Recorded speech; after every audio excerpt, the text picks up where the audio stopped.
Okay, so we will get started with Existentialism is a Humanism. Again, I'll stick around after class if anybody has any other questions or private concerns about constructing successful grades, passing the course, or whatever it is that you need help with.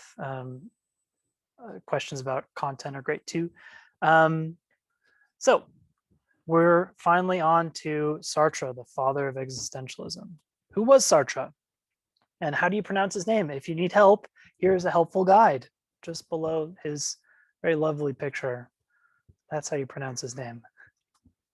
So Sartre is super brilliant upper class Frenchman who ties for top philosopher in the civil service exam with his lifelong polyamorous partner Simone de Beauvoir. The civil service exam, it's the agrégation, or however you pronounce that. It's an exam that you take in order to qualify for the best schools in France, like going to the Sorbonne.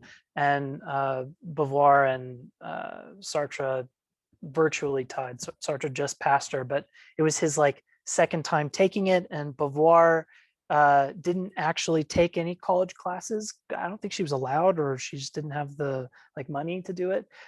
So she would just like audit and sit in every once in a while when a professor would let her. And so without like nearly as much training and a whole extra try, she did just as well as Sartre did. Anyways, they're both brilliant civil philosophers, servants, and politicos as well. So speaking of politics, Sartre is a lifelong Marxist, spends his life defending Marxism and its different variations in communist states early on, Stalinist Russia, the USSR, though he pulls back from appreciating Stalin so much when it becomes public knowledge that Stalin has not been so kind to the proletariat and common people of Russia. I think at the very end of his life, he becomes a Maoist, sort of strange old man craziness. You know, we all get old. So when he was young, after World War II, he travels to Soviet Russia and goes around and cavorts with all of these awesome authors, communist intellectuals, and gets like totally absorbed in that culture and is fascinated by the will to the people, the political power being given to the common person. And this is what Sartre develops his whole career around, is giving power to the people, right? Taking it away from the bourgeois and empowering the common man. In this quest, he met Fidel and Che Guevara. Kind of interesting crossover there. And ended his life as a Maoist, as I mentioned. He was a public intellectual. So Sartre isn't just a philosopher and a professor of philosophy. He's also an author, a journalist, publishing in Camus' underground newspaper during the Nazi occupation of France. He was a playwright, a novelist, an essayist. I mean, he was one of the probably he you could call him modern society's first public intellectual, where today we have Neil deGrasse Tyson for better and mostly worse. Back then you had Sartre and Camus and Simone de Beauvoir, right? And these guys were celebrities. They took the world and not just like the world of people having conversations in cafes, but their ideas and their the multifarious ways in which they express their ideas through theater and essay and journalism and philosophical works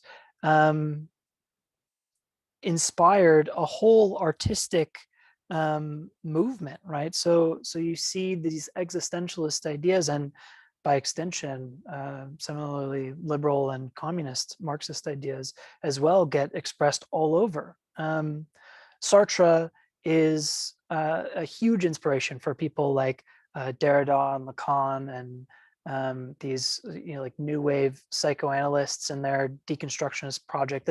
Sartre was friends with Foucault, sort of. I think they didn't agree very much, but they at least they didn't agree very much philosophically, but they were consistent enough ideologically to appreciate one another's politics, and they would protest together for the sake of the liberal cause.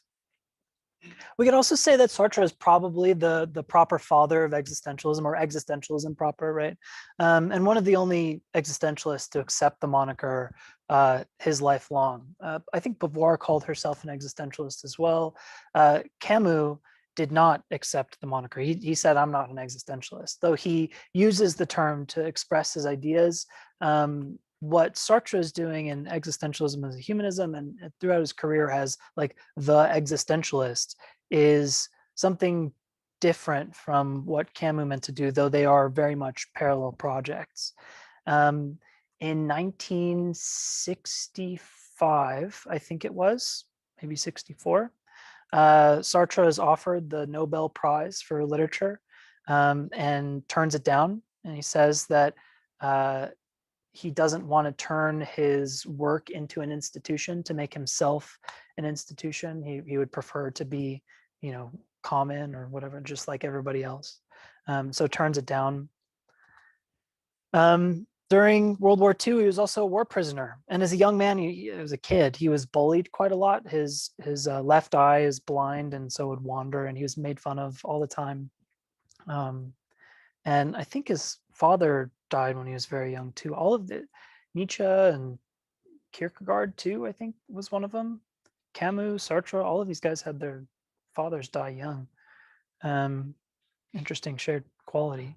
But he was a war prisoner, so he gets captured on the what would it be, Eastern Front of France during the war, and is released for medical reasons. And after he's released, begins his work for the counter-revolution in the underground, fighting Vichy France and the Nazi occupation.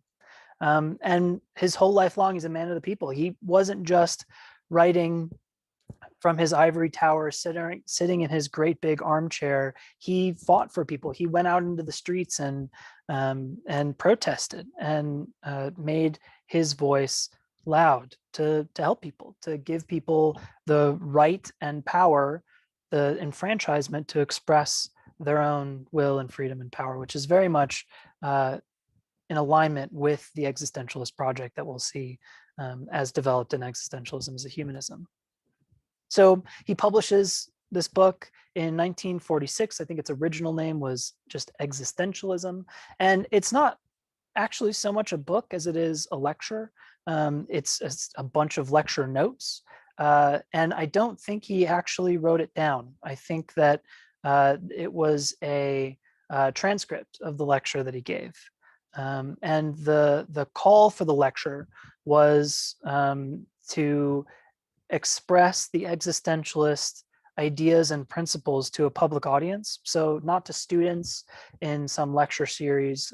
For instance, if you read Pragmatism by William James, that was in a lecture series given at Harvard, but just for students and professors. This was a public lecture open to the public, and they packed the seats all the way back. And the idea was to vindicate existentialism post World War II in the eyes of the public, the common person, and the communists who Sartre wanted to be friends with, right? He wanted his existentialist project to be the communist one.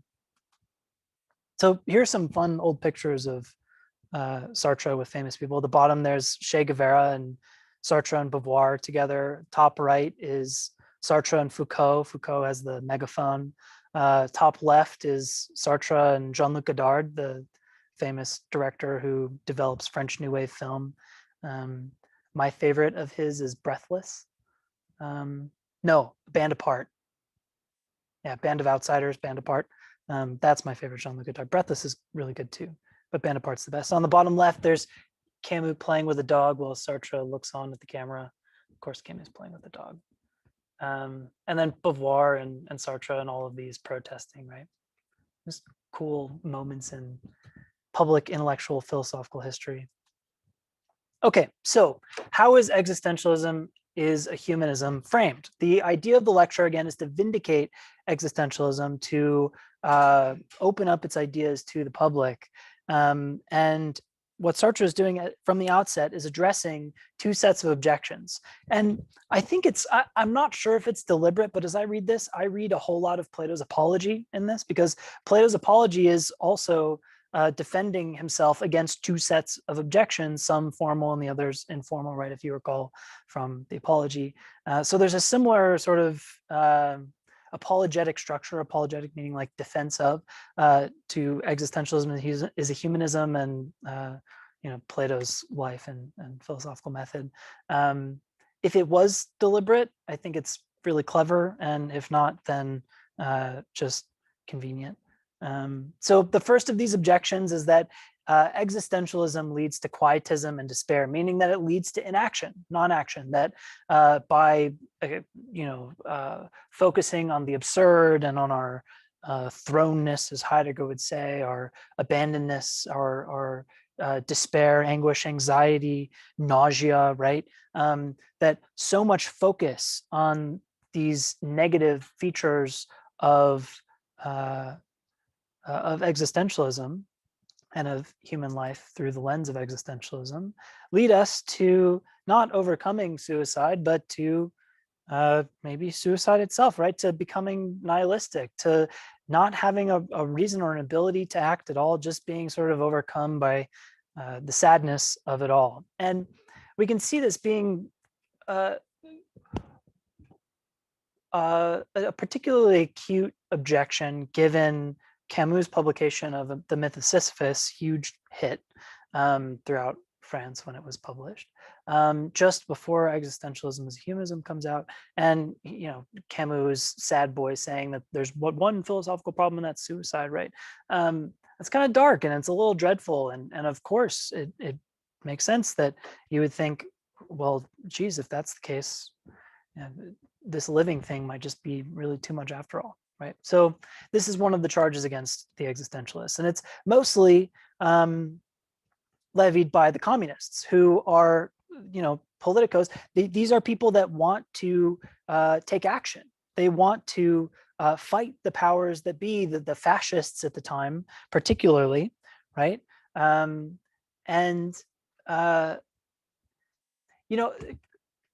The USSR and communism gets kind of a bad rap because of all of the genocide and stuff.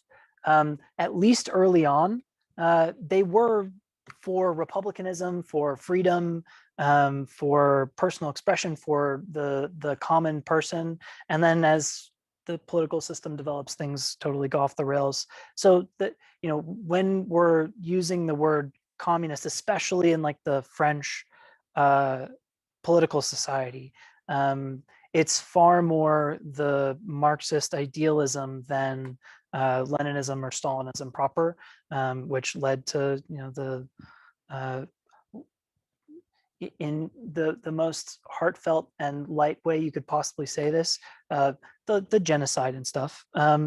So that kind of communism, probably not so great, didn't turn out very good for all of the millions of people that starved to death. But at least the communism and Marxism that's going around in France at this time is the idealistic kind that hasn't had that dark turn quite yet. Okay, so the communists are people of action. They want the people to be empowered. They want to withdraw power from the aristocracy, the holdouts of aristocracy that had survived the post-war period, and to give people the ability to express themselves. And if existentialism is so full of dread and despair that people have no reason to act or desire or will or whatsoever to get out on the streets and protest and make their rights important, then that's a problem. And existentialism is at fault for that problem. So Sartre says, one group after another censors us for overlooking humanity's solidarity and for considering man as an isolated being. This is because we base our doctrine on pure subjectivity, that is, on the Cartesian I think, on the very moment in which man fully comprehends his isolation, rendering us incapable of reestablishing solidarity with those who exist outside of the self and are inaccessible through the cogito. And this is a kind of reinterpretation of the problem as a solipsism, right? That if existentialism is starting from this I think existence precedes essence, which we'll talk about, this point of departure for the philosophical system is one that is internal, right? The my existence is what is actualized in the world, and there is self and there's other, right? And so for the communists, the common man, we're all together, right? For the existentialists, it's you first, right? There's no all together. That would be a kind of essence preceding existence. There is just you first. And so what Sartre is going to want to do is make the me first consistent with the we first of communism. And the other objection is that existentialism leads to a kind of inhumanism, or that if everyone were to be an existentialist, we would all be strangers in Camus' sense of the stranger Marceau character, right? Everyone would be a stranger to one another. We'd be roosters to spigots, right? This one made me giggle quite a bit. I liked it. And this is an objection raised by the religious, the Catholics, the Jesuits in France, and everyday normal people, right? So the religious and just regular people reading about existentialism, remarking on it. So it's public knowledge that the fundamental reproach brought against us is that we stress the dark side of human life. Recently, someone told me about a lady who, after uttering an inadvertent vulgar expression, excused herself by saying, "I think I'm becoming an existentialist." Right? And we see why you might think that, right? That you read these guys talking about anxiety, dread, suicide, sadness, and that this somehow gives us a reason to be. And so you turn it into kind of a slur, the existentialist moniker, into kind of a slur that is a catch-all for the anxiety and dread and sadness that people are feeling in the post-war exploded Europe world. So again, the purpose of the public lecture was to vindicate the philosophical school from these very practical objections. How do we act in the world? And how do we make ourselves consistent with an everyday lifestyle? And Sartre wanted existentialism to help people live better lives. And part of this is political and part of it is anthropological, right? That we need people to be okay as existentialists, not jumping off buildings. And we also need people to be more than okay to fight for what is right, for what they need and all that, right? So it's political as well. So in today's lecture, we'll dig into how Sartre defends existentialism from these objections, while at the same time giving existentialism a very lucid definition. I think that existentialism as a humanism is a very, I mean, as lucid as it gets, depiction of what existentialism is supposed to be all about. Now, Sartre rebukes much of what he says in Existentialism is a Humanism. In his later career, gives up on a lot of these ideas, but at least for an imperfect piece, it does its work pretty well. So regardless of what Sartre thinks in his later life, in his early career, he produced this work which is wildly influential and becomes sort of a hallmark for all sorts of existentialist quotes. And idioms and all this. Basically, like the existentialist ideal is very much expressed in this lecture. So what is existentialism? As Sartre says, it is an idea strictly intended for specialists and philosophers, he says to an audience of lay people and the public. And then the whole goal of giving this lecture and like the conclusion of the argument to come is that this is good for everybody and that, you know, we can all be communists and, you know, we the people and all that, right? And then he says that existentialism it's misunderstood because it's really only an idea for specialists and philosophers. So here we see a little bit of Sartre's caprice coming in. He himself is a bourgeoisie, and yet is a staunch advocate, right? Like he comes from a bourgeois background, but doesn't support the lifestyle, though he lives it, right? And I think this is a little bit of that double speak that you see in a lot of politicos, right, where they'll express something and mean something else. I think this sentence might be a little bit of bad faith, but give it a pass.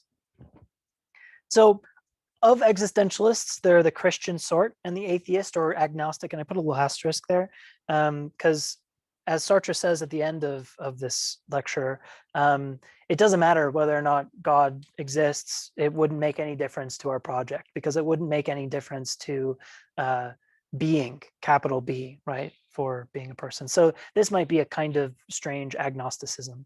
But of the two categories, there are the Christian existentialists and the atheist existentialists, and we've read all of them. Well, not all of them, but we've read both of these kinds of existentialists in Kierkegaard and Dostoevsky, as well as in Camus, Sartre now, and Nietzsche.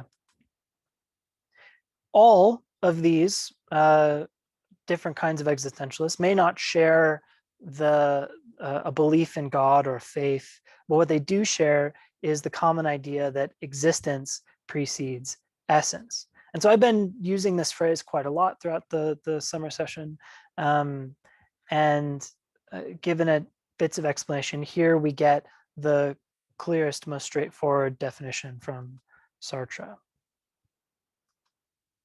So as he says, if we consider a manufactured object, such as a paper knife, we note that this object was produced by a craftsman who drew his inspiration from a concept. He referred both to the concept of what a paper knife is and to a known production technique that is a part of that concept and is, by and large, a formula. The paper knife is thus both an object produced in a certain way and one that, on the other hand, serves a definite purpose. And so the example here is that the paper knife is an example of an object for whom an essence precedes an existence. And here we have a nice little diagram of the artisan, the person who creates it, who has an idea of a function that they want served. They want to cut an envelope open, right? And they also think of, well, how can I bring this idea into fruition, into reality? How can I make such an object that will easily slice envelopes open? And so you set together your intuitions and ideas and you construct the image of a paper knife, its essence, its formula. And so in the act of creating the paper knife, you bring to bear this idea or essence in each step of the completion of the formula, the running through of it. And at the end, you have your product, the paper knife.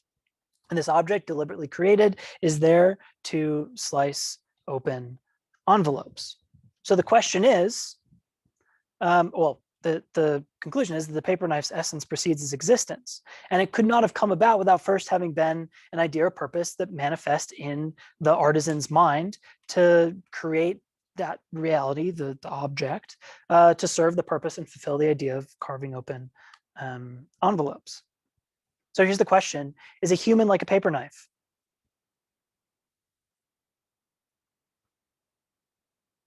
It's like an Alice in Wonderland question, right? Yeah, I just wrote down something that popped in my head. So if you wouldn't believe then in the concept of like destiny or fate then, if you believed, because that would be like the paper knife. That's exactly right. Yeah. So what Paul asked or said was that you wouldn't, as an existentialist, have a worldview consistent with an idea of destiny or fate, right? Because these, and Sartre denies even determinism, right? Like a natural kind of fate, right?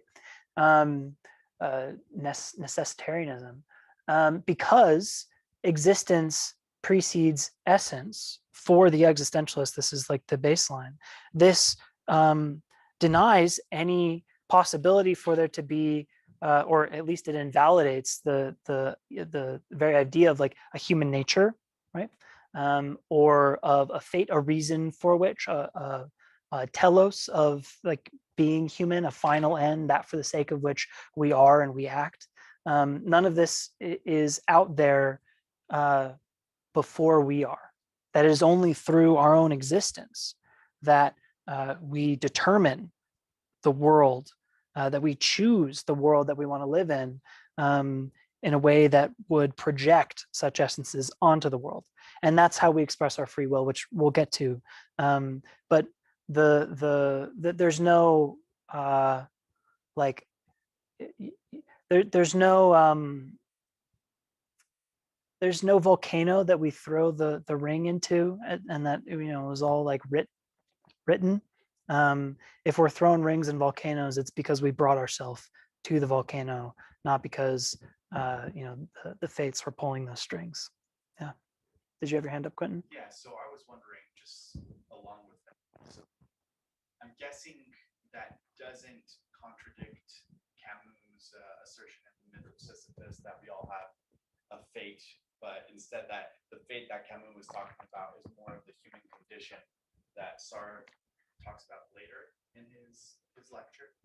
Would that be correct? Yeah, so we'll cover that too, but it's good to point out now, as long as we're talking about human nature and like essences and stuff, that Sartre is going to distinguish between the human condition and human nature, where human nature is like this, or it'd be like the image of man created, in the image of God, or of there being like some destiny out there, the stars align, and so they cause us to, be Virgos and Capricorns and Sagittariuses.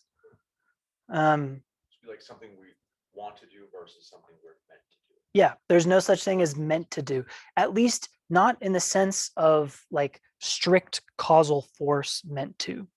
You might apply meant to as a sort of like pragmatic force to the way in which you're willing, right? The way in which you're deciding to do what you do. That maybe imagining or thinking that you meant to, as long as it's with the right sort of epistemic humility, that could be consistent with the existentialist project as well. That you don't have to completely rid yourself of like subjunctive normative language. But there is a distinction to be made between nature and condition, where our condition is that we're all condemned to be free, and that's just what we are. But our being condemned to freedom is not forward-looking sort of destiny or future, right? It's not a human nature. There's no like value that we exhibit insofar as we have this shared condition. Rather, it just is what we are. So you might think of destiny as something that pulls you, and a condition as a sort of starting point that could go in any direction. And that's what's universal. So if this was published, you said, right after the end of the Second World War. So like, how would he think of like the concept of basic human rights? So seeing like the atrocities of World War II and the Nazis, like how would someone with this frame like look at that? Would they look at it as something that exists? Would he feel, do you think, that people have basic human rights, or are we all just people that, and we get to choose for ourselves what that looks like? Yes. Yeah. So we all get to choose what that looks like for us. But there is a very particular way in which we can choose what is good for us authentically, in good faith, not in bad faith. And that is to will freedom, which is where he gets to at the end of the lecture. And we will as well.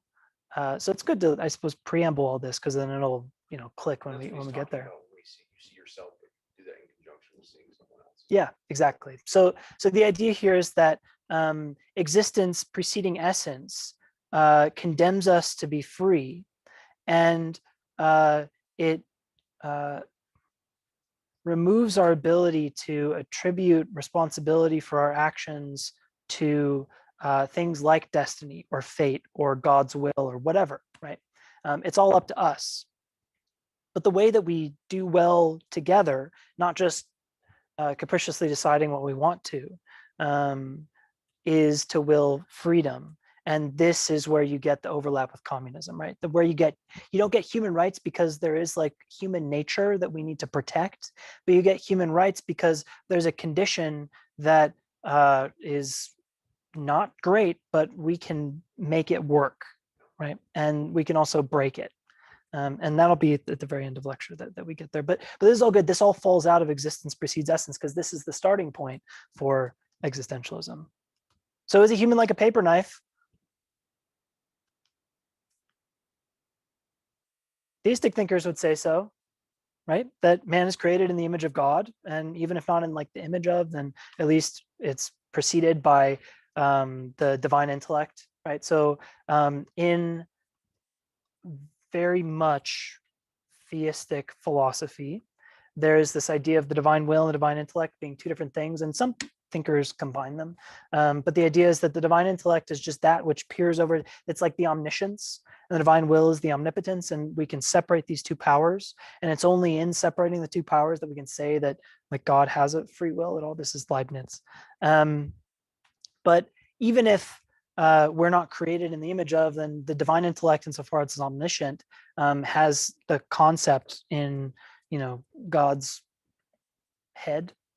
God have a head in the divine intellect, like the artisan has of the paper knife, right? This is where you get intelligent design, right? And even atheistic thinkers have argued so much, which is like human nature or universality, right? That as soon as you say that all humans are due basic rights because you're human, you've posited a human nature, you've posited a kind of essence which precedes existence. And this, according to the existentialists, is a mistake. Because to be is to exist.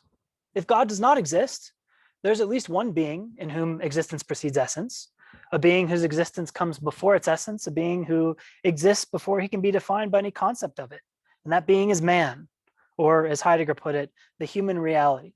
And here, I think this is like an interesting little side note, a neat tangent to distinguish the being from the experience of the being, right? So if Sartre is uncareful, he says the being for whom existence precedes essence is humankind, right? And this is almost a kind of essentialism, to say that to be human is essentially to be that for whom existence precedes essence. And that seems to be viciously circular. You've just argued yourself into a very problematic position. But if we shift the name of the game from an essentialism about humankind to the quality of human experience or the human reality, this is what Heidegger talks about. He does construct an ontology of absorbed experience, just like our everyday living, the stuff that we don't think about, but we just sort of do and interact with the world. It just happens. That's the human reality. That's the existence stuff. There's not like humankind and then humankind exists, but there's just the human quality of existence, the human reality.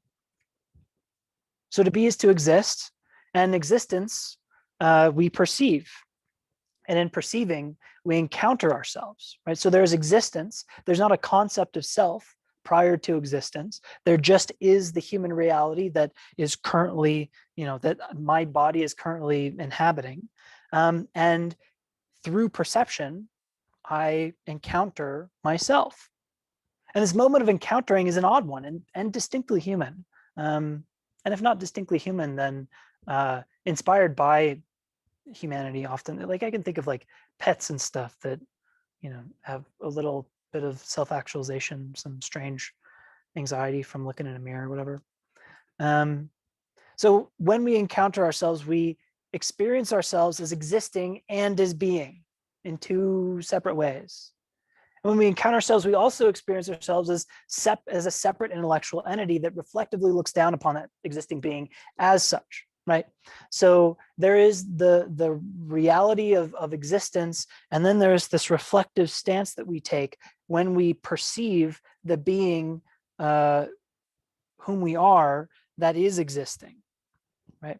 And the distance between these is what causes nausea, according to Sartre, right? That there you are, and yet you're out here kind of thinking about yourself. You only have essentialisms with which to conceive of your world and your existence, though recognizing that all of those essentialisms are derivative of the existence itself. And so there's this separation and the encountering of oneself that leads to Heideggerian anxiety or nausea for Sartre. So we are both the artisan and the art, right? That if in encountering ourselves, what we do is we impose essentialisms, ideas. Here's what I ought to be, what I am meant to do, what I should do, etc. Right?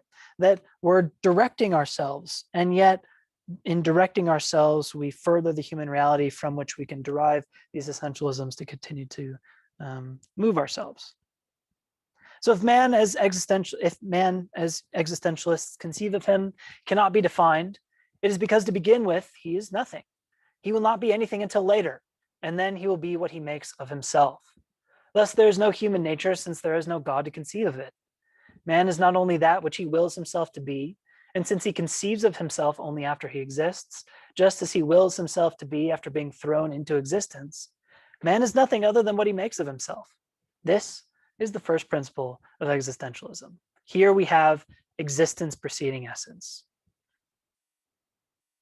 Before I move on, any questions about existence precedes essence?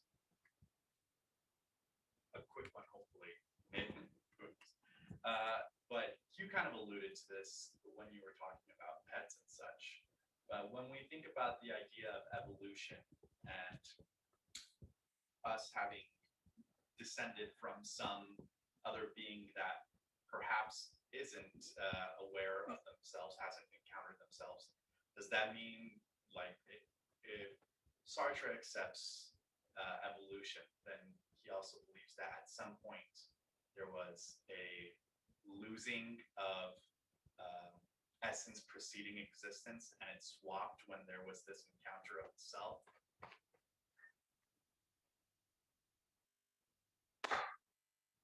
I have no idea what Sartre would say about natural science and evolution. I suspect that what he would say is that for any natural being, existence precedes essence. And what he's doing is saying there's at least one, right? We had that quote. There's at least one, and that is humankind, right? And that's enough to like move his project forward and like get the political ends satisfied that he wants to satisfy. I think it's an interesting thought worth developing as like a paper topic or in the future or whatever. How does how far down does existence precede essence run? And just like off the top of my head, intuition says all the way. If it's living, then there is experience, and then from experience is derived. But like a jellyfish, right? Total instinct. It's just floating. It seems a lot more like a paper knife than a human. Well, it's not made. What, assuming there is no God that like creates it and puts it there, right? Some like even an evil genius, whatever, right? Like some greater power. Then it is just an existence, and to itself has no essence. There is just its reality, raw and bare. And for us, it's not quite as raw and bare because we flip out and encounter ourselves. And then flip out in nausea, right? Okay, cool question. So radical freedom, if existence precedes essence, what does this mean for how we act? And so Sartre answers, if existence truly precedes essence, man is responsible for what he is. Thus, the first effect of existentialism is to make every man conscious of what he is and to make him solely responsible for his own existence. And when we say that man is responsible for himself, we do not mean that he is responsible only for his own individuality, but that he is responsible for all men. In choosing for himself, he chooses for all men. And this is going to be the crux upon which the existentialist project, as Sartre envisions it, turns, right? That this is the touchstone, is this idea of radical freedom. And I don't think he doesn't use the term radical freedom here, but he does in other works. This is like the jargon term for it. So radical freedom is just the idea that if everything is permissible, right, in this Ivan Karamazov way, then we are entirely responsible for what we do. Everything is open to us. As far as the limits of the human will can extend, that is the limit of possibility for what we can choose to do, what we can do at all. And we're not merely responsible for what we choose to do, what's within the power of our will in our own person. That responsibility is not merely internal, but it's external as well. It's universal, in fact. So insofar as we will to do some act, we are responsible for the sanctioning of that act to the entire human race for all human history. Insofar as I do X, I say that for humankind, for whom there is no essence to precede existence, for the human reality, it is okay to do X. And because we all share in the same human condition, any act that we perform is one that it legislates universally, for better and for worse. So if an existence where humans make themselves through action, the only morality is that which we set forth through our acts. There's no, God's plan for the existentialist. There's no Kant's categorical imperative, although this sounds pretty similar, inspired by at least. And there's no, eudaimonia to guide our actions. We decide it. We make it, right? Insofar as we exist, we create through our actions. And we can create paper knives just as well as we can create moralities as well. And this is why actions legislate universally, by declaring this is what ought to be done. In this particular situation, given all of the experience that I have, insofar as I choose to do X, anybody else in my situation should also choose to do X. And this leads us into anguish. Radical freedom does, right? And it's not that like, oh, I just chose something, I'm in anguish. No, it's the realization, right? So at the realization that we're radically free and universally responsible, life gets much weightier. All of our choices, we're now legislating universally to all human history and all humankind, saying, I have done this, I'm responsible for it, and I accept responsibility for its that action's normativity for all humankind. That's weighty, right? That's some heavy stuff. So everything I choose to do, says the person in anguish, I must be able to universally affirm, which sounds very much like Nietzsche, or otherwise to turn away from in bad faith, to be inauthentic, which would be, in Camus' terms, to commit philosophical suicide. So I have a choice, maybe there's a problematic setup here, right? That either I affirm everything universally, or I turn away from it. I act in bad faith. And we'll get an argument against bad faith here in a bit. But what would happen if everyone did what I'm doing? This is the big question, right? If I act in this way, I must think to myself, what if everybody did this? And this sounds very much like the Kantian categorical imperative, which the first formulation is always act such that the maxim of your action may be consistent with always act such that the maxim of your action always treats others not only as means, but always at the same time as ends in themselves. I think that's the second formulation, though. It's the first one. Always act such that the maximum of your action could be willed to be a universal law. That's it. So the first categorical imperative says, make sure that what you're doing could be willed as a universal law. So for instance, if you steal a car, imagine a world in which everybody stole cars. It wouldn't work. Or imagine if you lied, and then a world in which everybody lied all the time, communication would be impossible, right? There'd be no, you have to like trust that people are telling the truth in order for communication to work. So this is the Kantian categorical imperative. And Sartre gives us a version of it here. Imagine what would it be like if everybody did what I'm doing. Insofar as I act, I will, and I legislate through my will universally, right? Sartre, I don't think, means to make this claim an imperative like Kant does. For Kant, the freedom of the will is rationally expressed by doing one's duty, which is consistent with the categorical imperative. So this is a kind of essence preceding existence. There's a human nature that we have that leads us to rationally be required to act in this way. Sartre, this is not the case. Sartre, it's sort of the other way around, even though there is kind of a categorical sense to the way in which we will and how we're radically free and responsible for what we will, which is just to say that the imperative isn't there before, but insofar as we act, we need to act as if there were some sort of imperative, insofar as we choose to do that, right? So what if the imperative became what I am asking, right? There's no such thing as a rational nature that compels me through an expression of freedom to do my duty. But if I'm acting in this way, what if there were such a categorical imperative? Would that be something worth legislating universally to all of humankind? So if we turn away, if we don't accept the radical responsibility, the radical freedom that we have, the openness of our will to do anything and to be responsible for everything, we can act in bad faith. So Iago in Othello convinces Othello that was it Cassio, and I can't remember Othello's wife's name, that they're like having an affair, and so Othello kills everybody, and Iago giggles to himself on the side.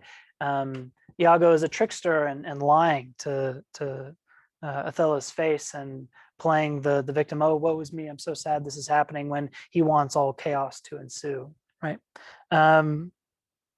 You could also imagine an instance of bad faith to be waving the white flag to your enemy in the trench, and when they come to accept your surrender, you pull out your rifle and you shoot them. This is acting in bad faith.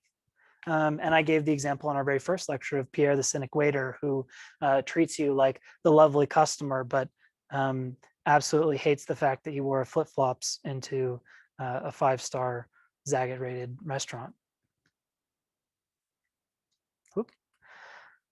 So definition, in short, of bad faith is just to deliberately act in ways that are contrary to your true principles or intentions. So if you recognize that existence precedes essence, then, says Sartre, you recognize that you're radically free, and then to act in such a way that isn't consistent with this radical freedom is to be in bad faith and to escape anguish, because the anguish is, wow, everything I do is really weighty and important, right? But if I just kind of forget about that for a while, look the other way, then maybe I don't have to feel so anguished. And it's not, bad faith is not an acrasia. It's not a weakness of the will, because a weakness of the will, acrasia is like texting and driving. You know that you shouldn't text and drive, and you do it anyways. Don't text. Desdemona, thank you, Sarah. You text anyways. Don't do this because you'll kill people or yourself or both, and that's really bad. So weakness of the will is knowing that texting and driving is bad, but you do it anyways. Acting in bad faith is deliberate, and your will is expressing itself, right? It's knowing that you're acting contrary to your actual principles. You're willfully being what Sartre calls a coward or a bastard, right?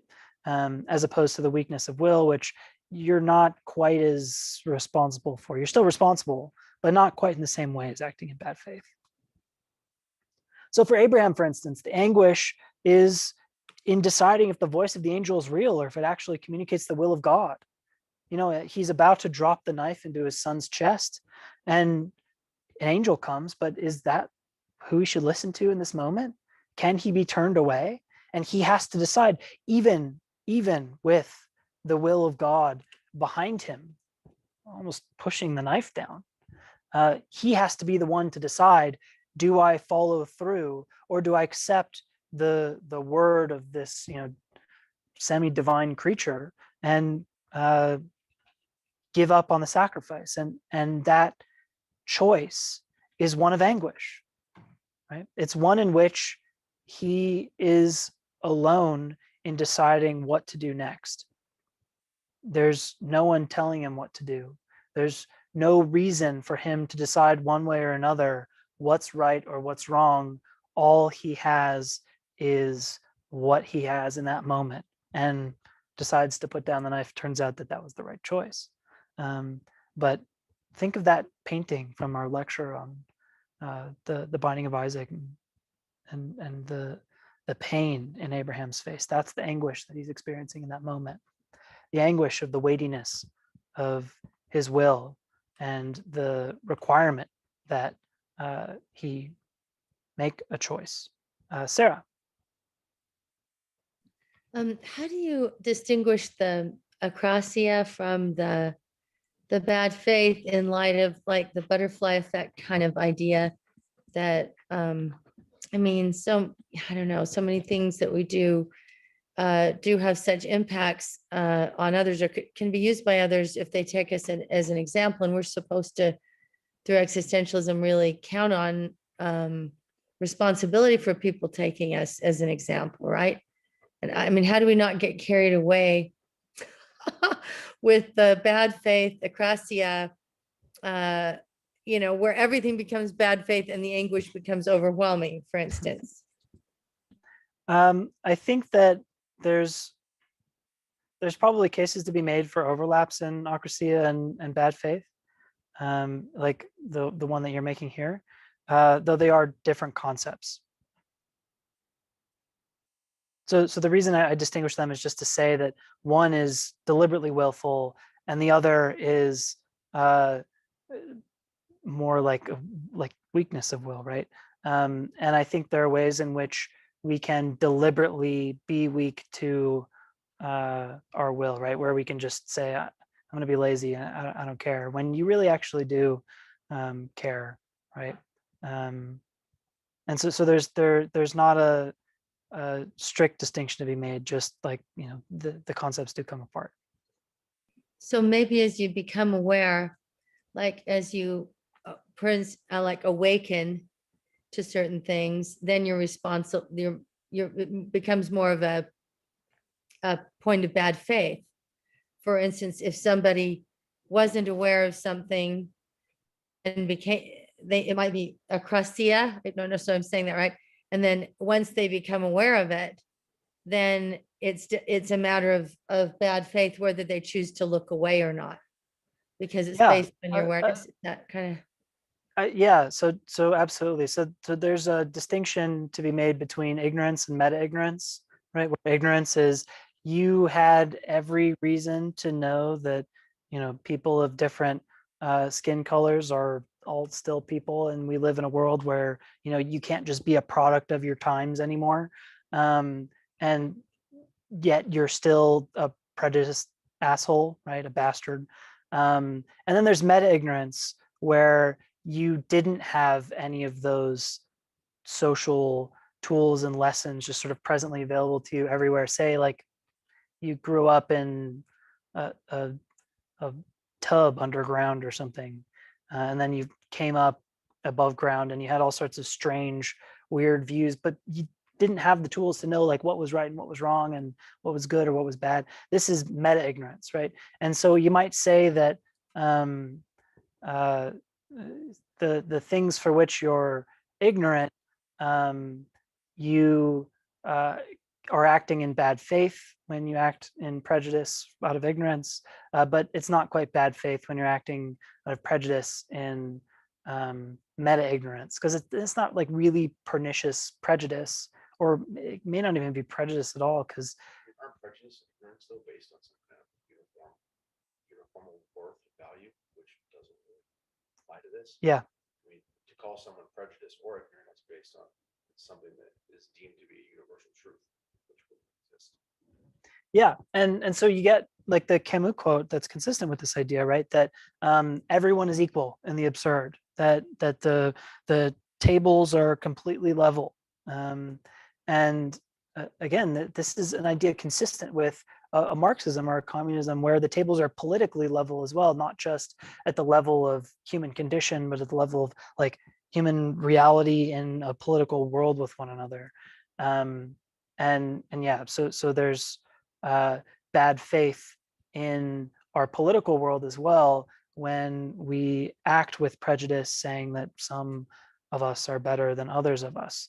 The whiter of us are better than the browner of us, or the richer of us are better than the poorer of us, right? These are like prejudices that are incredibly both explicitly and implicitly rampant in our world, especially in American society, right? And these are the sorts of prejudices that the existentialists are trying to wash away with their, expressions of absurd and of anguish and dread and all this. while also making the political reality possible. Cool. Okay, so let's carry on here. So does dread or does this anguish lead us to inaction? This is the real question. This is the objection that Sartre is trying to respond to. Okay, the existentialist says that we're all radically free, that we're all equal, and that everything is absurd and awful, and oh no, everything is really hard, and I now need to think a lot about why and how not to kill myself. What if I just didn't, right? Couldn't I just not do anything? Well, no, says Sartre, that this is not a doctrine of inaction or quietism. The anguish we are concerned with here is not the kind that could lead to quietism or inaction. It is anguish, pure and simple, of the kind experienced by all who have borne responsibilities. To the contrary, anguish is the very condition of their action, for they first contemplate several options, and in choosing one of them, realize that its only value lies in the fact that it was chosen. It is not a screen that separates us from action, but a condition of action itself. So, for instance, you are forced to choose to pull a trolley lever or not. If you pull it, then the track moves and it goes from where it would hit 5 people to only hitting 1 person. This is a choice that you must make, and not choosing is still kind of a choice. It is a choice. The Catholics would call it sin by omission, if the sin is a choice. But it is still a choice to pull the lever or not. You are in the position to do it, and you bear the responsibility for not doing it, and there being 5 deaths, or doing it and there being 1 death. And no matter what you do, someone's going to die, or some people are going to die, and this causes anguish. The responsibility that you bear, and it's not the fact that like someone's going to die that causes anguish, it's that you bear the responsibility for the consequences of the choice, no matter what it ends up being.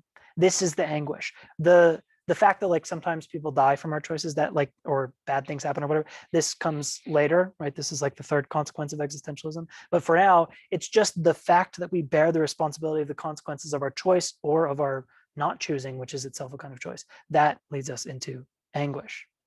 And so anguish isn't a kind of inaction, but a comorbid or coexistent quality of action.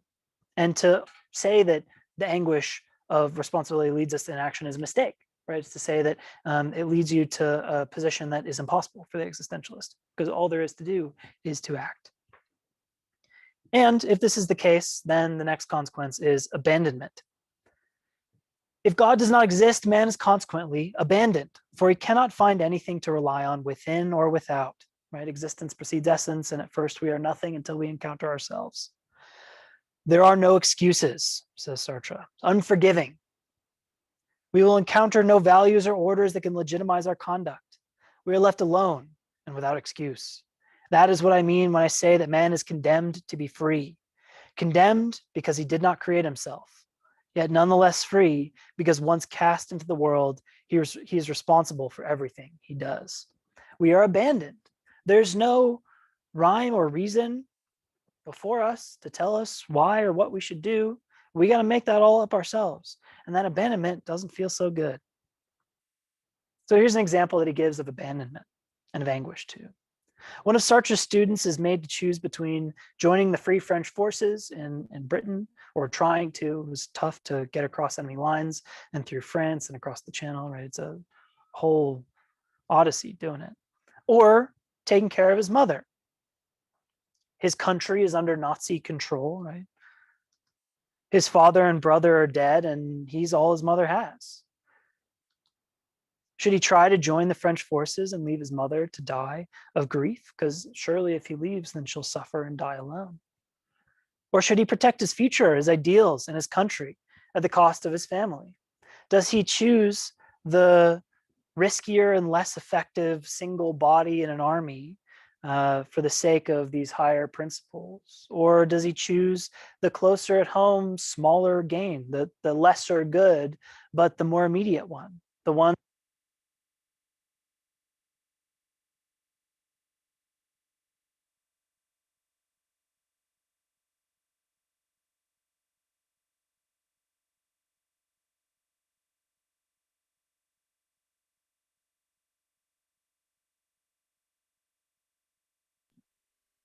We've lost audio.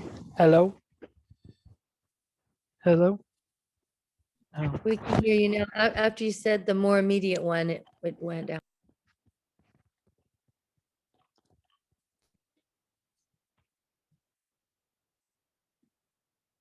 hello? Can you hear me? Okay. We So can- my mic died, so we'll just have to use the laptop for now. So I'll just use this. Okay, so back with audio. His choice is to choose the immediate good that he knows will be successful, because he knows that by staying with his mother, she won't die of grief and he'll do well. But, act contrary to his political and personal values to see his countrymen die and suffer without his help. Or should he actually go and be one of countrymen among many, right? So Sartre says he was vacillating, the student was vacillating between two kinds of morality: a morality motivated by sympathy and individual devotion, and another morality with a broader scope, but less likely to be fruitful. He had to choose between the two. And no code of ethics or moral system evaluation is able to make the right choice for the student. Any moral maxim will give vague advice to do good and how to do good, but there's good in both options, right? And this is the abandonment that if I follow, if I do what a Christian would do, WWJD, if I do what Jesus would do, what would Jesus do? It's very unclear. What would Kant tell me to do with the categorical imperative? Also very unclear. Everyone should join to protect their homeland from fascist Nazis, and also everyone should not let their family, their mothers, die of grief by abandoning them, right? That there's no external moral system, valuation, human nature, essence. There's nothing out there that can guide you through a moral dilemma like this. There's nothing you can lean on or rely on. There are no excuses. You are responsible for the choice that you make, and you will do harm and you will do good no matter what you choose or do not choose. You're responsible. So how does the student make his choice? Well, all he has to make his decision is his feeling, his passion. He feels like one course of action is superior to the other. He feels like being with his mother is what he ought to do, and so declares that it is what he should do, what is right to do, by acting upon it. And again, anguish, right? That what he does in being completely responsible for his choices, he's legislating universally that it's okay to stay with your mother in this situation, knowing at the same time that this universal legislation is to forsake his countrymen, the Free French forces fighting against the Nazi regime. And he has to bear the responsibility for that universal legislation. This is the anguish and the abandonment that entails it. His will is his own. His choice is universally legislated. And by deciding in one way or another, he bears the full responsibility for his choice. He can't say God or Kant made me do it. He made him do it. He decided it.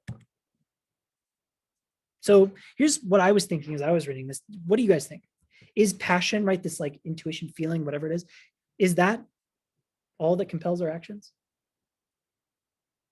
How do we understand what that is supposed to be? The feeling that inspires us to act in one way or another? What part of the human reality does the feeling that compels make up?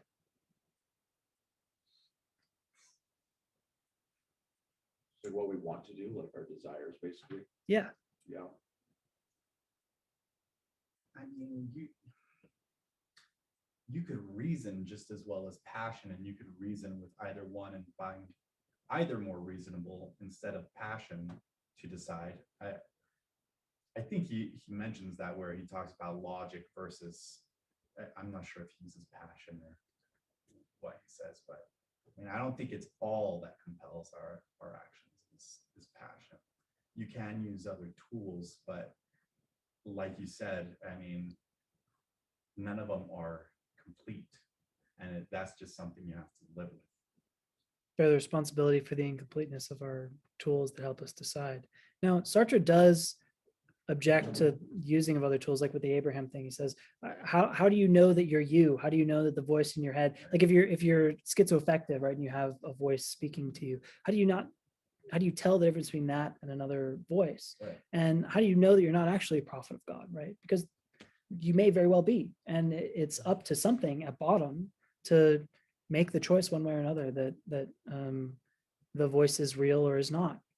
That in Abraham's case it was, and thank God he didn't fall the The knife. arena also determines a lot, the arena of which you're making the decision.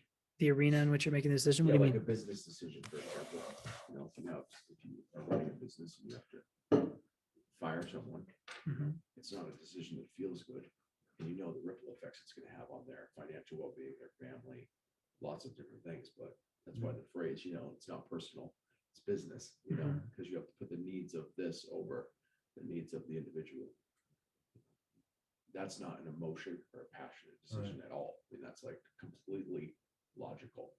Like saying that this person did a poor thing here that affected the business poorly. So now I'm going to remove their livelihood and their ability to feed their families. If it was an emotion, they wouldn't be able to do it. Yeah. You can't picture those things. Like you have to be able to remove emotion completely from the package and only do it based on logic. On the other hand, too, you could just say well-being, right? You could put that above business and say, well, what do I want to make me feel the most comfortable 100%. and not have to, deal with even more dreadful emotions? And there's people that operate like that in the business realm, 100%. Like, you deal with people who clearly don't have the skills or the capabilities. It's like, oh, who do they know? What did they do? Who's afraid to let them go or whatever. There's lots of relationships, like breaking up with somebody. Like that's difficult. That's hard. And if you don't want to be the bad guy, you're like, I'll just deal with it, but it's not you, it's me. It's not exactly. So It's I think that's why there's different arenas. Like, so the example he used was an interesting one because it was like the well-being, because to me, it's like the well-being of my mother would far outweigh like fighting for a cause, but that's just me. To someone else, it might be the complete opposite. Mhm. To Camus, would it be the opposite? Fighting for a cause be more, than his mother? No, just all the same. He just smoked a cigarette and not worry about it. But It'd be his mother. Yeah. So some people would be the opposite. They could care less. It's all about the cause. Yeah, it's interesting, the arena in which you're in. I like that idea. You guys caught all that, right? Online? Yes, did you? Yeah, it was great. Okay, cool. Yeah. I think that's an interesting idea, that depending on the circumstance that you're in, it changes the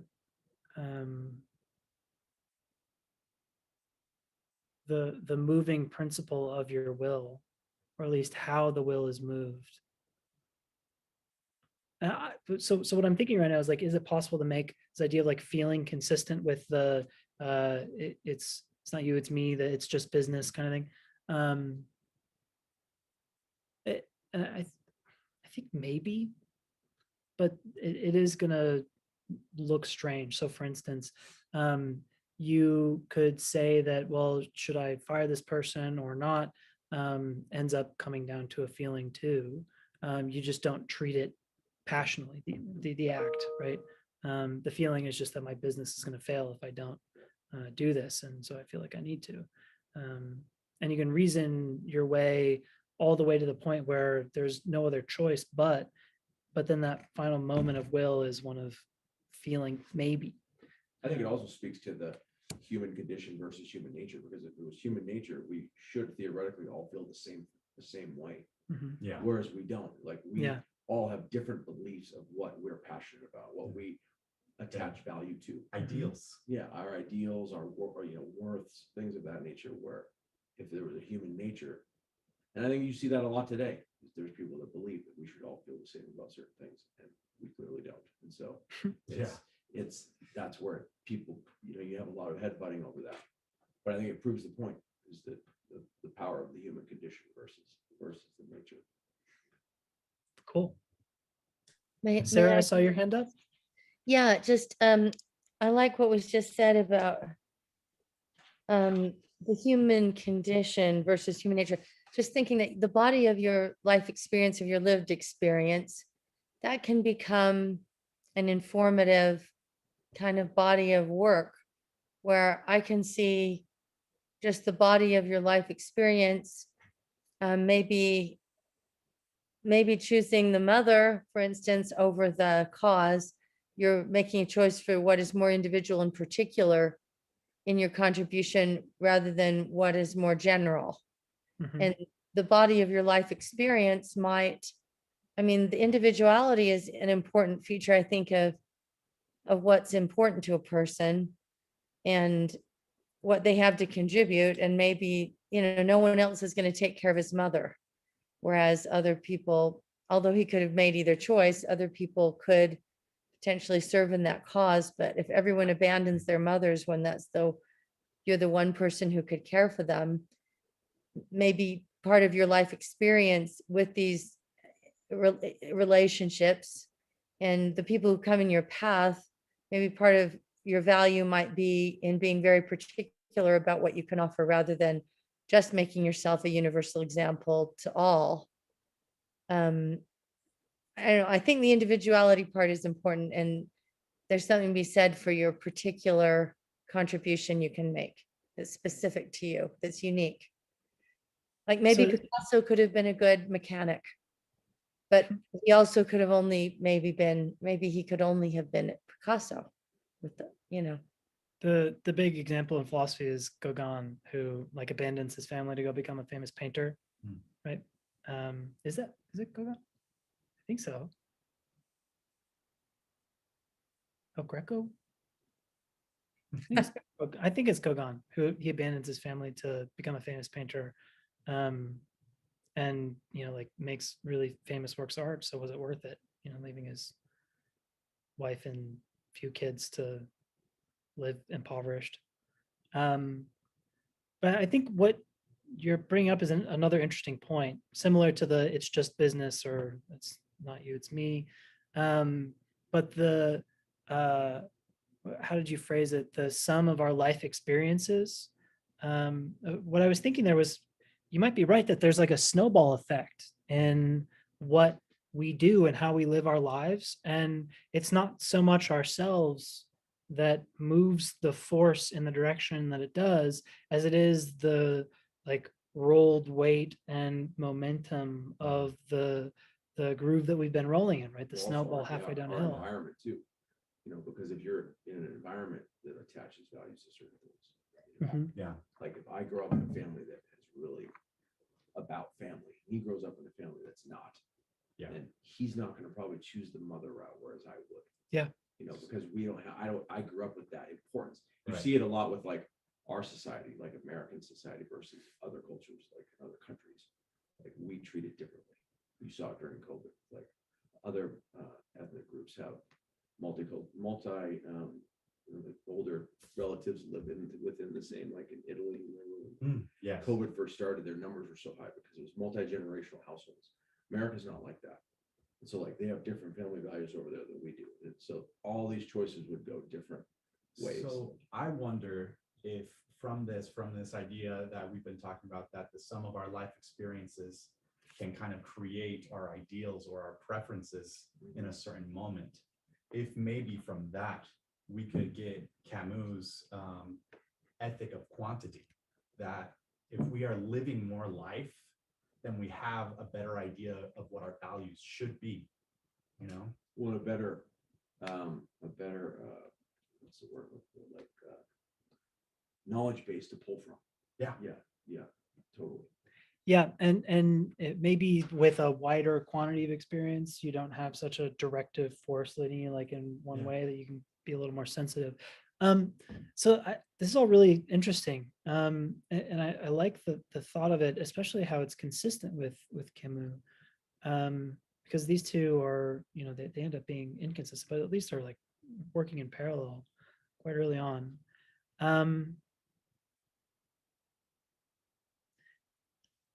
I wonder whether the body of life experiences having like a snowball effect and guiding us towards our actions as an alternative to this like feeling and passion thing, or maybe that's just what feeling and passion is, right? If that's not a kind of bad faith, right, or a sort of philosophical suicide, that it's a turning away from that. I've always been this way, and so I will continue to be this way. What you're doing is you're putting an essence behind yourself contingently, not necessarily, but contingently, and then allowing that to be what moves you forward. It's unclear. I mean, this isn't a case that Sartre talks about or Camus, but that could be a potential problem with this idea as well. Though, like not a problem in the sense that like we're thinking about it wrong, but a problem for these guys. So yeah, really cool discussion. Well, he says in here, doesn't he, that where you can't use what happens to you as a reason why you don't do stuff. So in theory, then would he object to saying that you could use it to why you do stuff? If you can't use it as a crux, then you can't use it as a motivation either. There are no excuses. So as long as you're able to be responsible for and accept responsibility for, as long as you do accept responsibility for, then you're acting authentically in good faith, and then that would work. So as long as it's informing you of what you're going to be responsible for, then your experience can help you. So I'm going to go to the chat. Abby says, I think more than desire, almost like an internal sensory experience, almost a texture, maybe like a climate. Yeah, which is similar to what Paul has said, like the arena that you're in, right? The climate, the texture, it's a cool way of putting it. It's elusive and ambiguous. And Corna says, I think this conversation might also contradict Sartre's idea of true freedom. Without God, there's no plan, yet there are still circumstances and experiences that shape us to make certain choices, a kind of determinism. Yeah, so Sartre denies determinism for no principled reason. Well, I mean, like all of what he's saying is the principled reason, but I mean, it's not like a direct argument against determinism. He just says there's no such thing. Yeah, so the like working of life experience, the arena that we're in, all of this is to externalize the forces of will that compel us or guide us to act in particular ways. So think like in the prejudiced meta-ignorance case, right, where someone is being racist, but they were never like taught that, you know, people are actually not so different, and that, you know, like it's not an appropriate way to treat others, right? That they're meta-ignorant. That these are external forces, like the product of their environment, right? That's guiding their will to be in the certain, to actualize itself in the way that it will, which is through prejudice. Not great. I get the sense that even this like meta-ignorantly prejudiced person is able to act consistently with Sartre's program, because they can act that way in good faith. That there's nothing that they need realize in order to say, wait, maybe I shouldn't act this way because they're meta-ignorant, right? So it's possible for this person to accept responsibility for the way that they're acting and be like cool with it, even though they're like missing the right information that would help clear things up here. So there are external forces on our will that Sartre just doesn't seem to address here, for sure. And so, Corna, I think you're right to point out that this is, if it's not a determinism, because it's a really strong term that just says we don't have the power to do otherwise, then at least it's like a deep influence that is troubling for a philosophical move that requires incredibly robust libertarian free will, right? Yeah. Meaning, like, we have all of the field of possible choices before us, and we have all of the internal constructive power within us to make one of those choices happen, and it's us when we do it. It's unclear how this liberal or libertarian free will is consistent with an idea like freedom with the student who chooses to especially if there's no human nature. I mean, especially if you took two people if you grow up with somebody who's constantly saying the same thing, and there's no concept of human nature, it would be impossible for them to grow up there and not come out with those same ideals. If Exactly. that's all you're exposed to. There's no So way. how much of that is really personal responsibility, and how much of that is personhood, the self encountering itself and then willing authentically, and how much of that is the wool being pulled over your eyes by society and the world? Right. Interesting question, and certainly a problem here, and for anyone who posits libertarian free will. But let's move on. So that's good discussion. Thank you guys for your comments. Really cool. We'll have one more of those as we go forward. So after we recognize our abandonment, we are placed in the position of radical responsibility, radical freedom. We have anguish, and yet we act anyways, right? Because this is not a philosophy of inaction.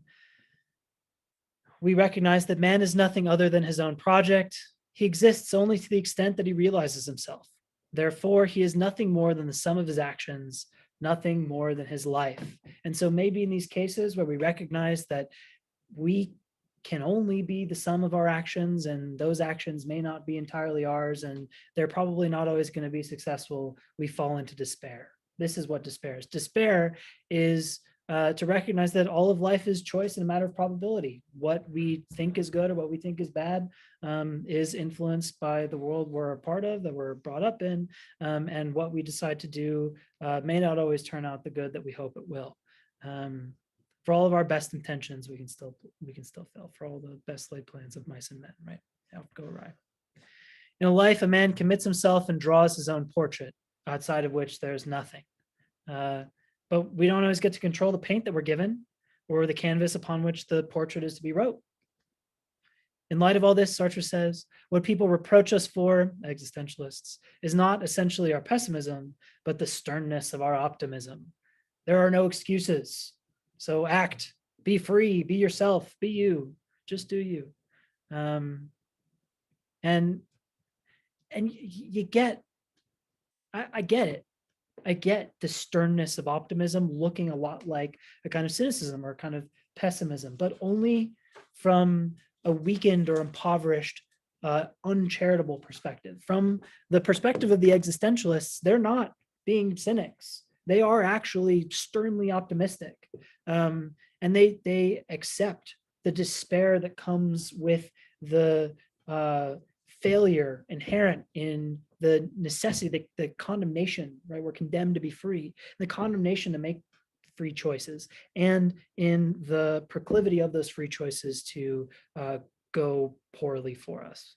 The existentialist recognizes their abandonment, right? These are all like negative terms that you might say like a cynic, and certainly a cynic would adopt, but the optimist in the existentialist takes them one step above and says, look, I'm not just being cynical. I'm not saying, well, screw all this. I'm not a nihilist. In fact, I say that these are the features of action, the features of the human condition that make it up, and that the only way to act authentically is to accept these features and act anyways, to act with them, to use them as inspiration. So the abandonment felt in anguish certainly leads to despair, but there is always action, whether we do or don't. There's always continued painting, right? Painting our own portrait. And importantly, there's always the ability to do work authentically on good faith. For the existentialist, this is enough. So we should recall the charges levied against existentialism, the first being that existentialism leads to quietism and inaction, right? And this is his response to that first objection. So what we have left to do is deal with the common everyday person objection that existentialism leads to an inhumanism, right? You are a stranger, you're a weirdo, right? So existentialist subjectivity. As our point of departure, there can be no other truth than this. I think, therefore I am. Cogito, ergo sum. This is the absolute truth of consciousness confronting itself. Any theory that considers man outside of this moment of self-awareness is, at the outset, a theory that suppresses the truth. For the outside of this Cartesian cogito, all objects are merely probable, and a doctrine of probabilities not rooted in any truth crumbles into nothing. In order to define the probable, one must define what is true. Therefore, in order to define any truth, therefore, for any truth to exist, there must first be an absolute truth, which Sartre says is the cogito, the I think, therefore I am. So the absolute truth and subjectivity is only a starting point, however, right? It's where the existentialist project begins. And so for those of you who may not have read Descartes before, I take it for granted that like everybody has read Descartes, because I've read Descartes going on 15, 20 times now. Like every intro to philosophy class, every epistemology, like just every philosophy class ever deals with Descartes. So if there are those among you who have not read the Meditations, what Descartes does is he says, look, I'm now like a 50-year-old dude, and I've been taught in the university, in the academy, I've learned from books, and all of this knowledge has been given to me. I just sort of assumed that it was true because it seemed to hold together and make sense of the world, but I never really checked, right?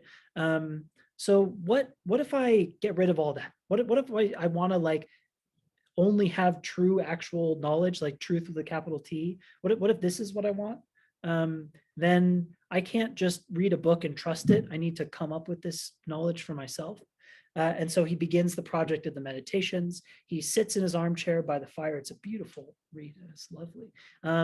And thinks. And he says, well, sometimes I look at sticks and they're straight. And then sometimes I look at sticks that are in water and they look bent.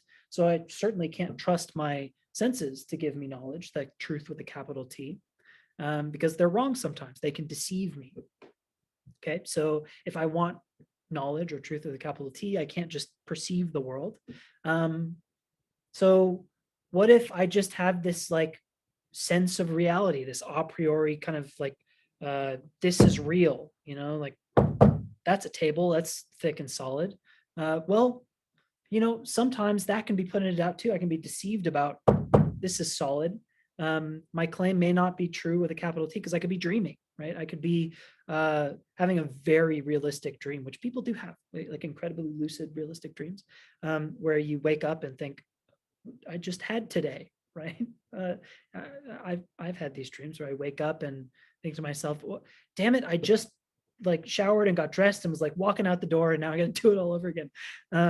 They're weird dreams, but this is like the other way to doubt. So not Descartes says, look, I can't trust my senses to give me truth with capital T. I can't trust my a priori sense of like what reality is to give me truth with capital T. What if I say like 2 and 2 is 4? Is that true with a capital T?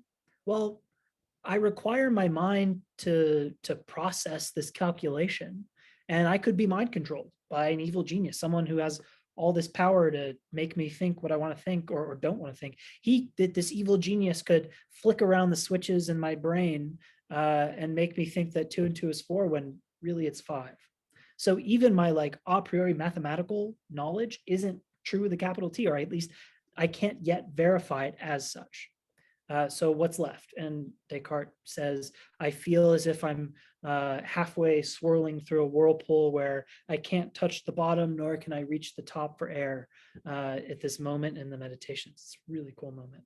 So what does he do? He says, well, even if I'm being deceived, I'm thinking, because for a deceiver to deceive me, I must be thinking.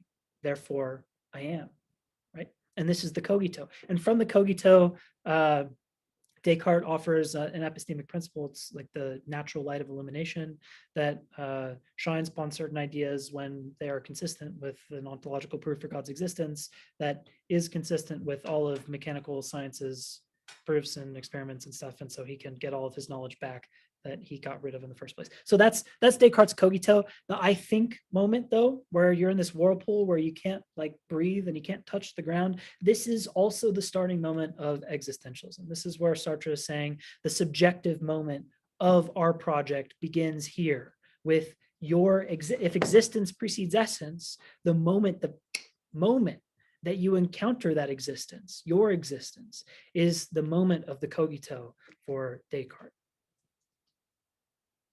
So this absolute truth and subjectivity is the only starting point. And subjective here doesn't mean like oh, well, I feel it's this way and you feel it's that way. So like, obviously our opinions are subjective. No, that's not the right subjective here. The subjective is to say that it is internal to you. And we all have this subjective, it's a universal subjective experience, right? But I can't like know that you've had it. I just sort of like, you've had it, right? So it's subjective in that the experience exists internally, not that it is like wishy-washy or fluid or whatever, the way that we are relativists about subjectivism these days. So in contrast to Descartes, the existentialists affirm that the I think is inspired by direct contact with the other, that in fact, one does not encounter oneself until one encounters the other, that the cogito is not something that you do sitting in your armchair thinking really hard and doubting, but rather in existing and coexisting. And it's the co that makes the existing important. It's the coexistence that has you recognize in yourself that I am a thinking thing. So it's this interaction between two existences, preceding essence, that says, oh, I am a thing. You're thing too. We're things, right? We're thinking things. So when we encounter others, we reflectively look into ourselves and realize, oh, there I am. Sartre says, I cannot discover any truth whatsoever about myself except through the mediation of another. The other is essential to my existence as well as to the knowledge I have of myself. Under these conditions, my intimate discovery of myself is at the same time a revelation of the other as a freedom. The other is this freedom, right? That confronts my own freedom, what I am, and that cannot think or will without doing so for or against me. We are thus immediately thrust into a world we may call intersubjectivity.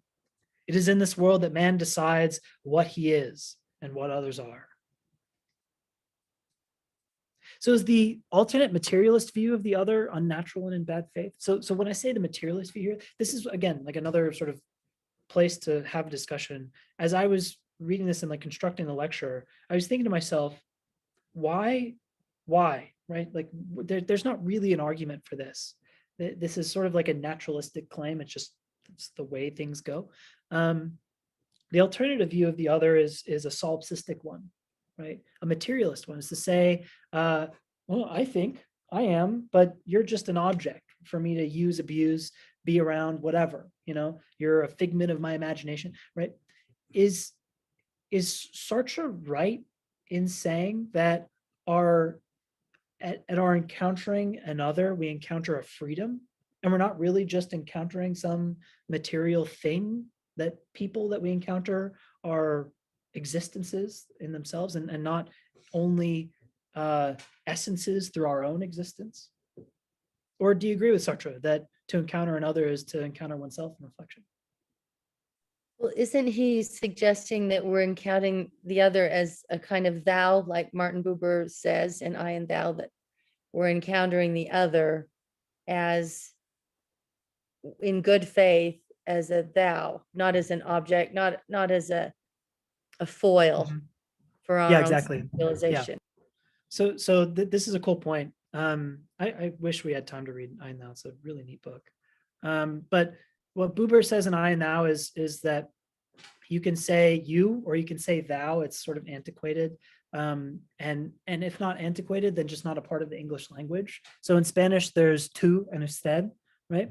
Where usted is like the formal, I'm recognizing you as like an entity worthy of respect, individuation, whatever. And tú is just like informal you. So the thou, you might translate usted as thou, in that the encountering of another is not to encounter a you, but to encounter an usted, a thou, a something that is like a manifest kind of godliness for Buber, but in Sartre's case here, a manifest freedom and existence.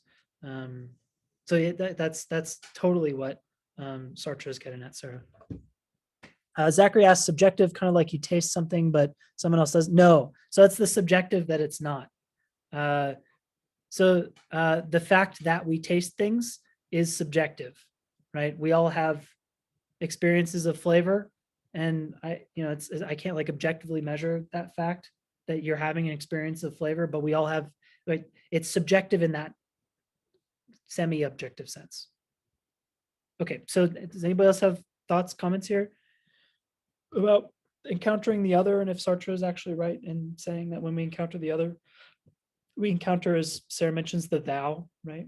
Yeah, well, honestly, I think that his action, his radical freedom and his call to action, it implies the existence of others, because if you're free, but you're the only one that's free, then really none of this other stuff matters. Morals wouldn't matter at that point, because what are people other than objects? And then, you know, so I guess you have to kind of go farther back and just imply it from the outset, because otherwise it's all for naught, I feel like. Good. So now I'm worried about a circular argument on Sartre's point, right? So that what he does is he says we are radically free, therefore abandonment, and then when we encounter another, we recognize that we're radically free, which then gives us the way in which we encounter another. And then, Right. Yeah, Yeah. that would be a problem. But you know, he's at least committed to that story.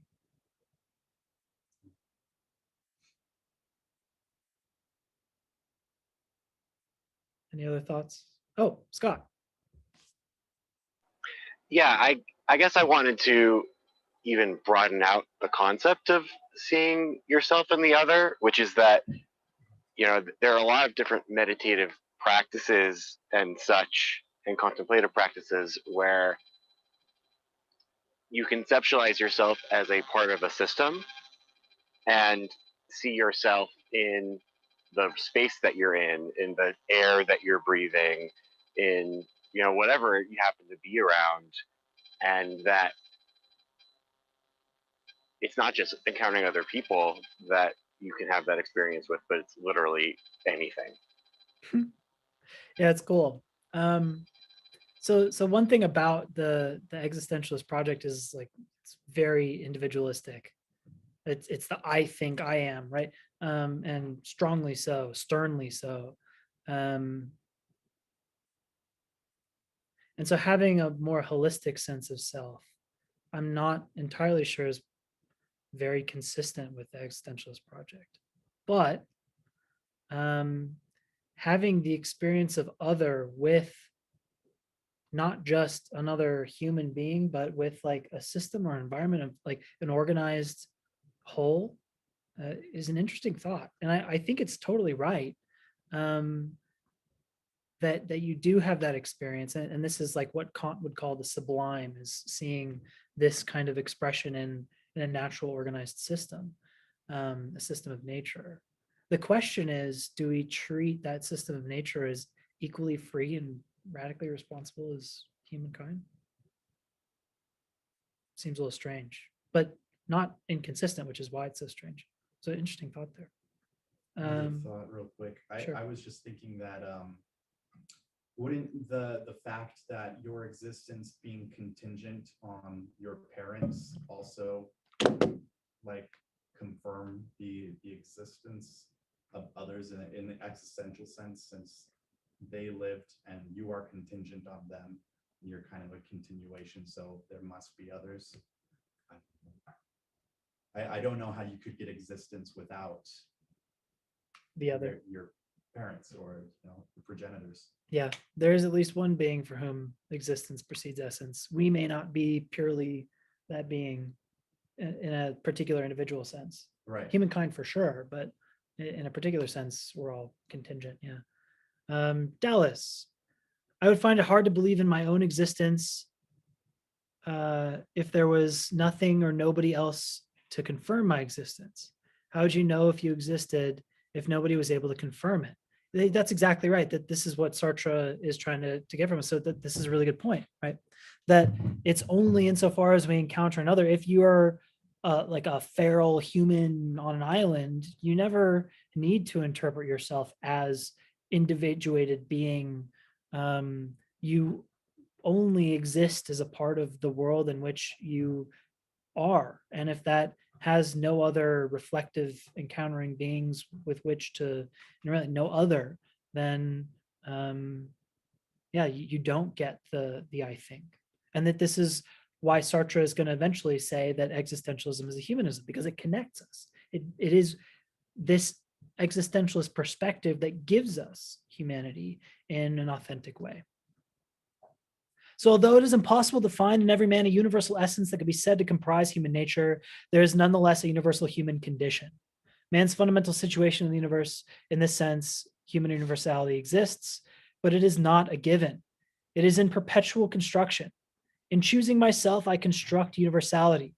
I construct it by understanding every other man's project, regardless of the era in which he lives.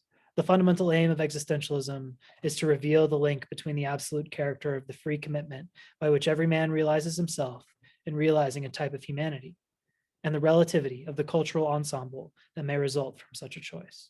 Really cool. I love this idea. I think it's a super neat one, that the purpose of existentialism is to draw the link between cultural relativism, which is to say that every person self-actualizes in their own unique individual way, and there is a common universal human condition of condemnation to freedom. How do we make these two things work together? Communism, says Sartre, right? And if not communism, then at least this kind of problem, this question, I think is awesome. Because what it does is it says, look, everybody be yourself. Do you, be free, but do it in a way that's authentic and works well with everybody else being themselves and doing them too. Super cool. If that is the problem that every philosopher worked on, we'd live in a better world. If that was the problem that every politician was inspired by, we'd live in a much better world. It's not about me and mine, it's about us and ours, right? And us and ours inspired by the me and mine, right? That it's my encountering with others that I recognize the power of my freedom, the radical responsibility that I have, and then the need to respect that same quality in others. How does that work? That's the question. So is existentialism an inhumanism? Especially given what Sartre has said here. Existentialists who commit to radical freedom may be unlike people. They may be Marceau-esque in that they aspire to complete good faith, to complete authenticity, and this makes them act strangely. But are they truly strangers? How does this fundamental aim strike you? Can there be such a link between extreme subjectivity on the one hand and universal human condition on the other? And for the sake of time, we won't break out in discussion, but I think this is a question for all of us to reflect on. What do we think when we see this, when we read this? Is there a link, and do we have an intuition? Like, oh, there should be, right? And if so, develop that thought. That's a thought worth having. So just to complete out the lecture, willing freedom. What do we do now? Man is his own project and always becoming. There is no a priori way to decide how to act, because existence precedes essence. Man makes himself. He does not come into the world fully made. He makes himself by choosing his own morality, and his circumstances are such that he has no other option than to choose a morality. We can define man only in relation to his commitments. And if our commitments are actualized by our freely willing them, then freedom lies at the heart of acting authentically. Freedom is the linchpin, the touchstone that holds together the rest of the universal human condition. Progress implies improvement, says Sartre, but man is always the same, confronting a situation that is forever changing, while always choice remains a choice in any situation. The world is full of twists and turns, but what remains the same is how we choose to lean into or against those curves, and that choice is up to us, right? Freedom is at the heart of the project of being yourself. So when I affirm freedom, says Sartre, under any circumstance can have no other aim than itself, freedom itself. And once a man realizes this in a state of abandonment, that it is he who imposes values, he who can will but one thing. Freedom is the foundation of all values. And in order to be free, everyone around us must be free as well. My ability to choose, express freedom depends on living without constraints. And if we live in a society of constraints, then we're all held back. So my freedom depends on yours, on not constraining one another, on working together. And together, by willing for the sake of freedom, we work together to become uninhibited ourselves from the latent social constraints that hold us back, from these systems that guide and force and direct our will. So if you choose to act in bad faith or in philosophical suicide, you make your particular choice freely, but you constrain freedom generally. And so by acting in bad faith, what you've done is you've chosen a course of action freely and then limited the universal amount of freedom that there is. And this will come back to bite you in the ass, right? I'm obliged to will the freedom of others at the same time as my own, Sartre says. I cannot set my own freedom as a goal without also setting the freedom of others as a goal. Consequently, when operating on the level of complete authenticity, I've acknowledged that existence precedes essence, and the man is a free being who, under any circumstance, can only ever will his freedom. I have at the same time acknowledged the freedom of others.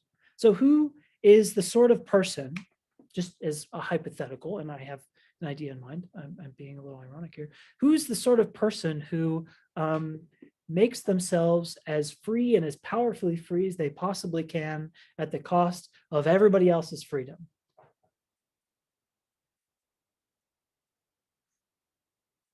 I want to thank every Amazon employee and every Amazon customer because you guys paid for all of this. Seriously, for every Amazon customer out there and every Amazon employee, thank you from the bottom of my heart very much. It's very appreciated. As he looks down on all of us from space in his giant rocket.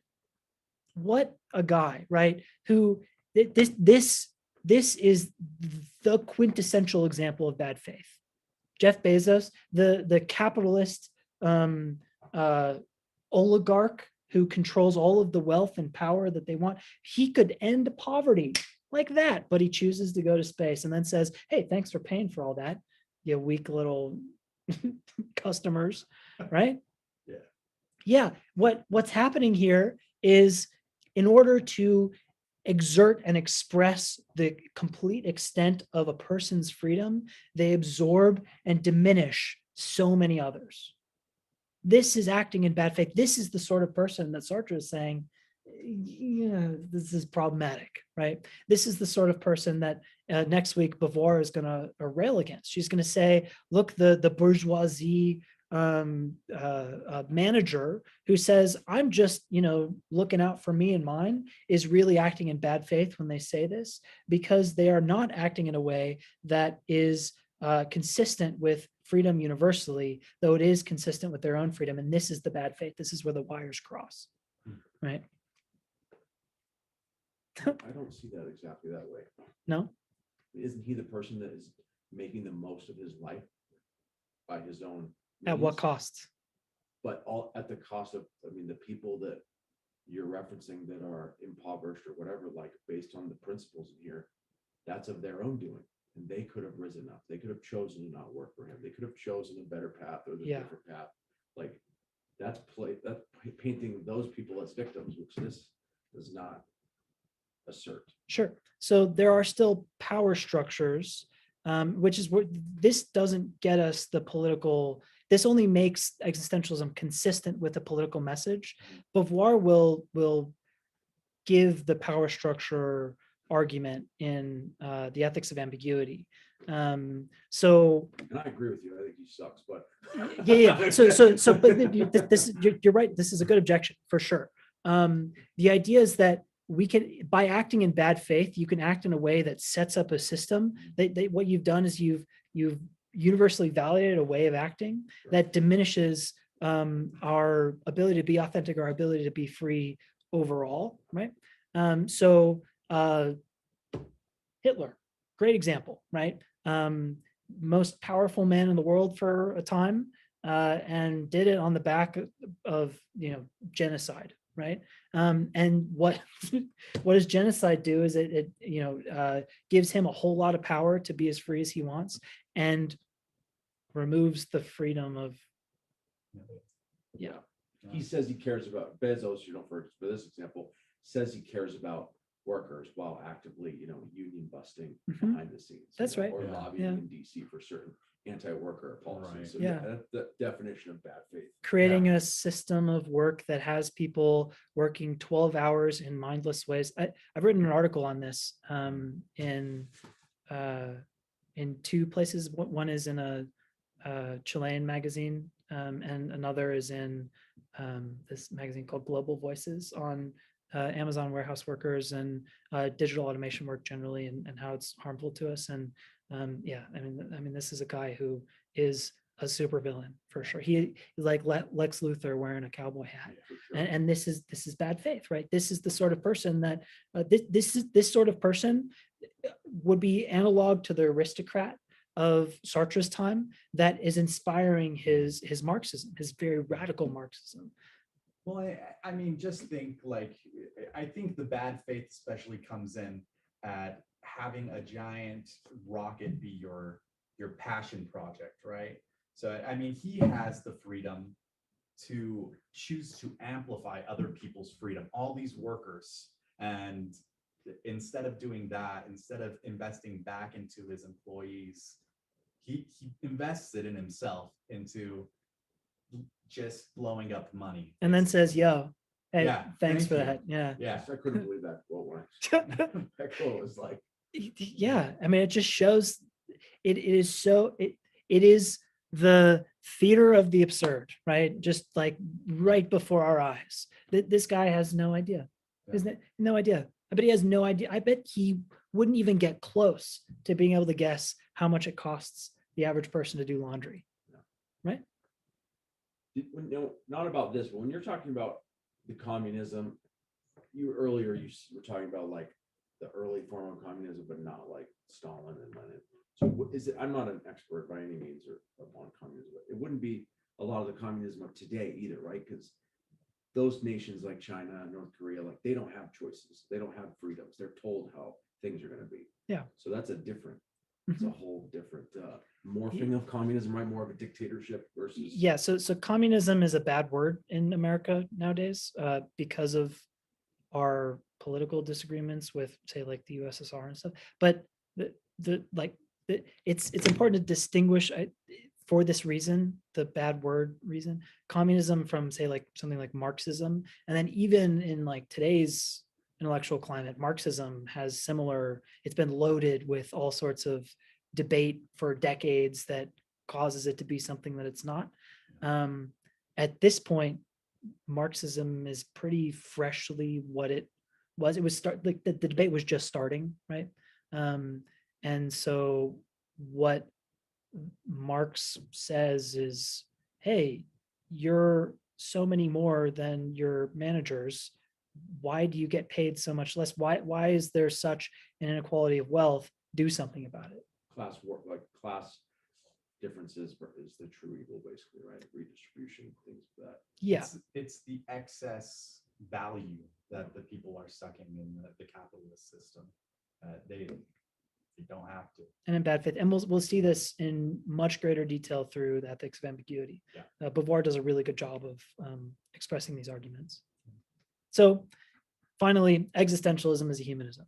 Humanism is not meant to be understood in its original theistic way, that there's some like human essence and that we're realizing it. This is the value that makes us great, and that by acting in ways consistent with the value, we make the world a beautiful, better place. This is like the idea of the Renaissance and the Enlightenment, right? For the Renaissance, it was like the artistic spirit, the soul, and for the Enlightenment, it's reason, rational nature. The existentialist does away with this kind of valuation, but leaves in place the importance of understanding life as a project of art, and each of us is the artificer of their own life. Humanism for the existentialist just means that we're all human. We all share this universal human condition. We're all condemned to be free, and we're condemned together, so let's work together. By recognizing in despair and anguish our collective abandonment, we are given reason to act, not to be quiet, but to work. And in action, to will authentically, without excuse, is to will for the sake of all beings' freedom. And in this sense, existentialism is a kind of optimism and a kind of humanism. It's a doctrine of action that makes living well together in our universally shared condition authentically possible. So argues Sartre. Cool. Stop the recording.